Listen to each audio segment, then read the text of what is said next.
आज हम chapter number 5 book का नाम है direct tax law assessment year 2020 and 21 में से करेंगे। Chapter number 5 computation of tax liability.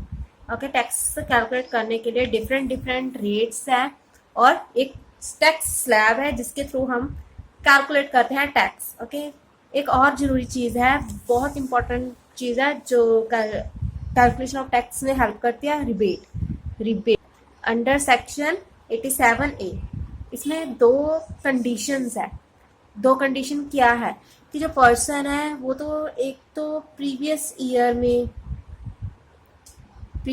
में रेजिडेंस होना चाहिए इंडिया का, और जो उसकी इनकम है, इनकम 5 लाख से ज़्यादा नहीं होनी चाहिए। अगर उसकी इनकम 5 लाख से ज़्यादा हो गई तो उसे टैक्स नहीं मिले, टैक्स पर रिबेट नहीं मिलेगी। ठीक है, रिबेट नहीं मिलेगी अगर 5 लाख से ज़्यादा उसकी इनकम हुई। ओके, ये कंडीशन थी। अब रिबेट मिलेगा कितना वो हम अभी बताते हैं। रिबेट देना है मिनिमम अमाउंट पर। मिनिमम अमाउंट जैसे कि या तो 12,500 दे दो, 12,500 दे दो, अदरवाइज जितना आपने टैक्स कैलकुलेट किया उतना दे दो। जो कम है उस पर रिबेट मिलेगा। ठीक है, अगर हमने टैक्स कैलकुलेट किया है वो है 15,000 तो हमारा रिबेट 12,500 जाएगा, क्योंकि मिनिमम अमाउंट सेलेक्ट करनी है। अगर हमारा टैक्स कैलकुलेट किया है 11,000 तो हमें 11,000 रिबेट देंगे, क्योंकि 12,500 11,000 से ज़्यादा है। बट हमने कौन सा रिबेट देना है? कम वाला। आप अच्छे से समझोगे अगर हम प्रैक्टिकल करेंगे। अभी हम प्रैक्टिकल स्टार्ट करते हैं। Now we begin with practicals.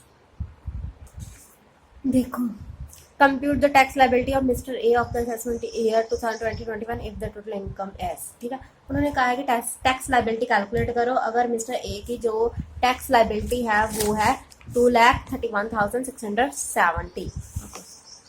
First उन्होंने कहा है टैक्स लाइबिलिटी कैलकुलेट करो अगर मिस्टर ए की इनकम 2,31,617 है। बट हमारी स्लैब रेट क्या बताती है? हमारी स्लैब रेट, सबसे पहले हमें स्लैब रेट बनानी पड़ेगी। क्या कह रही है? टैक्स ऑन 2,50,000 क्या है? नील है। अगर पर्सन की इनकम 2,50,000 है तो उसका जो टैक्स है नील है। इट मीन दैट इस पर कोई टैक्स नहीं लगेगा। इसका इनकम जो है 2,50,000 से कम है तो इस पर टैक्स नहीं लगेगा। अब हम बी पार्ट देखते हैं। अगर उसकी इनकम जो मिस्टर ए है उसकी इनकम 4,64,371 है। अगर उसकी इनकम इतनी है तो पहले टैक्स स्लैब बनाएंगे। यानी 2,50,000 तक बहुत कम है, मीन्स नील है टैक्स, कोई टैक्स नहीं पे करना। अगर 2,50,000 से 5 लाख तक जाता है तो आपको कितना पे करने का पड़ेगा? 5% टैक्स। और 5 लाख से 10 लाख तक, 5 लाख से 10 लाख तक 20%, और 10 लाख से 10 लाख और 10 लाख से ज़्यादा तो 30%। सबसे पहले आपने चेक करना है कि ये अमाउंट कौन किसके बीच में आ रही है, कौन सी स्लैब के बीच में आ रही है। 4 लाख, 2 लाख और 5 लाख के बीच में आ रही है ना। 2 लाख और 5 लाख के बीच में 4,64,371 आता है। ओके, तो आपको माइनस करना पड़ेगा 5 लाख को इसमें से।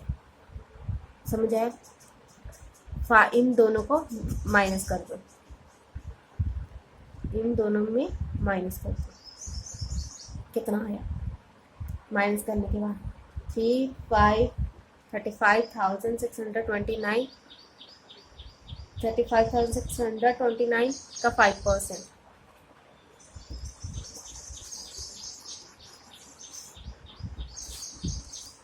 5% कितना हुआ इसका?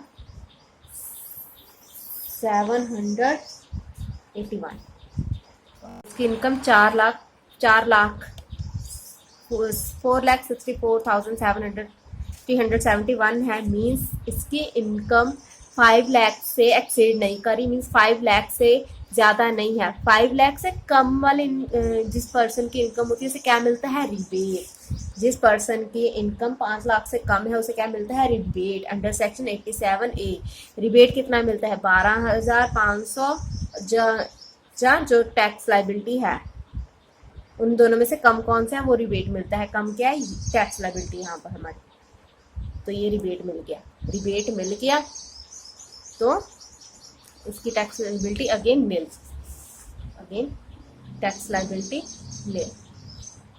ओके, देन अगर उसकी जो टैक्स है 10,11,549 हो जाएगा। इनकम बतानी है आप, उसकी इनकम कितनी होगी? इनकम होगी अगेन उसकी 10,11,549। Okay, tax on 2,50,000 nil। 2,50,000 से 5 लाख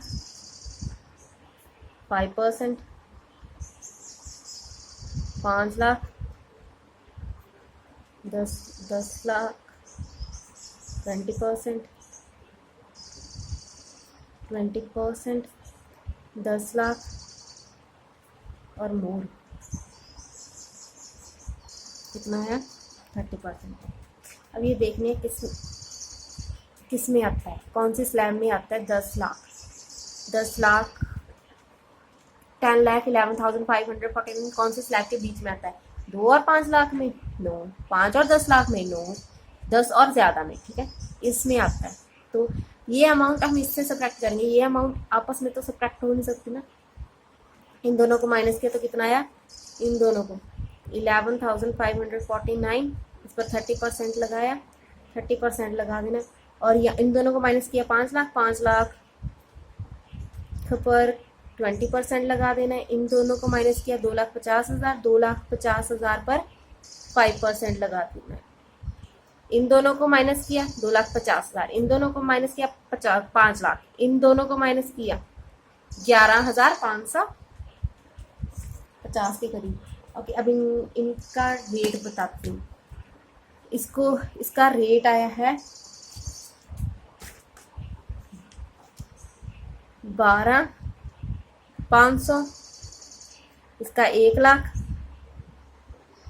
इसका आया है 3,465।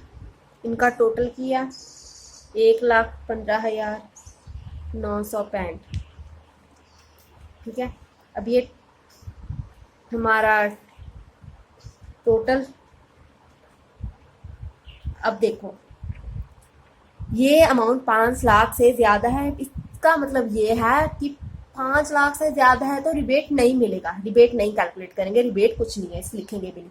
और फाइनली हमें यहाँ पर 4% एजुकेशन और हेल्थ फीस ऐड करना पड़ेगा क्योंकि रिबेट नहीं मिली। अगर नहीं रिबेट मिलेगी तो आपको ये करना पड़ेगा 4% of 115,965, 4% of this health and education fees, which is 34639। इन दोनों को ऐड किया 1,20,604। Okay, try to present it like this। इसको ऐसे प्रेजेंट करना।